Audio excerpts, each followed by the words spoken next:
Hi everybody, it's David at workskunkTV, and this is the week in the news.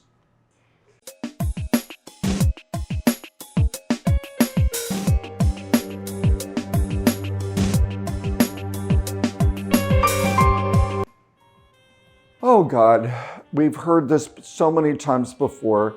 Recession, inflation, hiring, layoffs, all the stuff that comes with these economic cycles, except this time it really is different.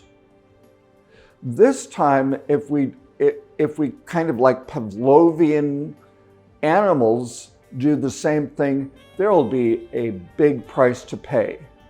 I have been connected to the world of work since my early 20s, and I mean actively involved in that world rather than just having a job, okay? And what's happened for so many years is during economically good times, employers act as if we're valuable. And during economically bad times, they go out of their way to let us know that we are expendable. That's gone on for a long time, and until recently, I think most people believe that employers had the upper hand.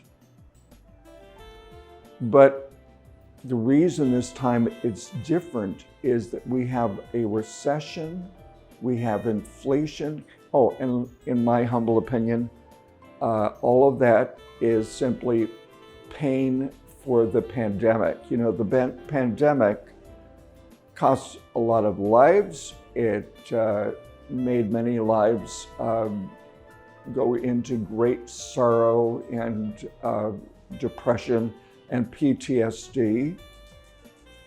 If you have any idea about that, I'll have you connect with some of the healthcare workers that will never be the same.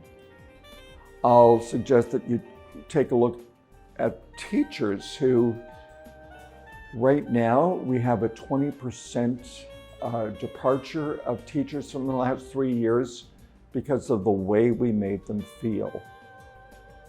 Okay? So now we have, things have changed, and this is why.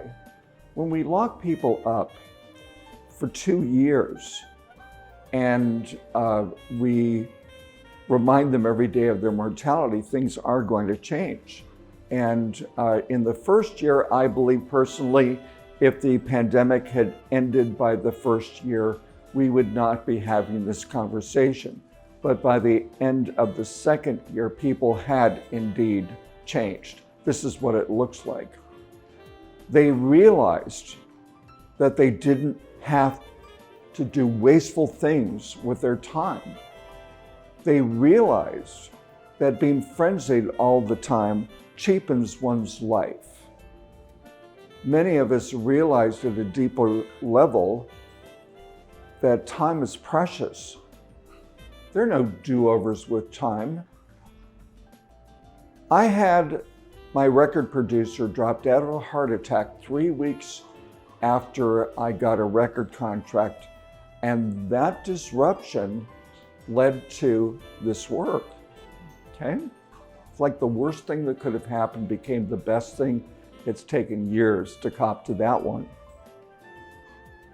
So all of us started looking at issues like driving an hour each way to work or 2 hours each way to work is nuts. It's nuts if we want to clean up the planet to just be so wasteful for what we pour into it for one job. We started looking at the way we were connected with our children and our families in ways we hadn't experienced in years. And people changed around that. Children changed around that. And so now we are coming back and telling workers to return to the office.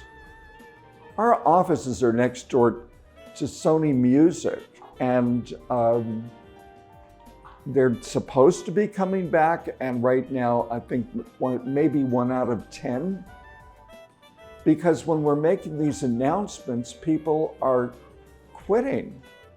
When we're making these announcement that you have to come back if they're public, the very next day, thousands of recruiters are reaching out to our employees saying, well, we represent some companies that are totally okay with your working remotely, and they'll pay you more.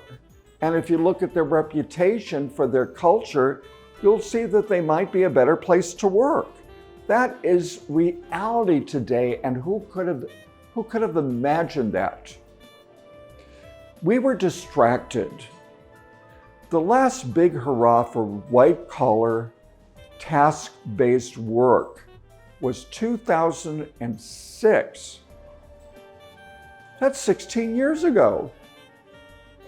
But we had all of this cheap money. We were telling everybody it's time to buy more houses, and it's time to get this, and it's time to go into debt so that the middle class can look like the upper middle class. I mean, it was insane. And when it all came crashing down, we let the very same people know, you were a fool. And now we're going to treat you as if you are not that valuable because there are less jobs, they're less interesting. And you know what? There's still millions of people waiting and hoping to go back to the work they had in 2006. I'm sad about that. But it's time to shift our vision to what is working, what is successful. You know, there are animators in Hollywood that were laid off in the first few years of this century because of technology. And many of those same animators, you ask them, what do you do for a living? Well, I'm an animator, and they are unemployed. We live in these delusions rather than trying to come with terms to the people that are succeeding, because there's a small percentage of those animators that stayed and they thought, you know what, I'm going to try to see if I can use this in the same way that I used to brush. And some of the ones I know won Academy Awards for the new work. But it took courage, it took some guts, it took some perseverance and persistence, and it took help. Because when we really want to move forward, we get help. If you're an employer that's losing people to these changes, get help.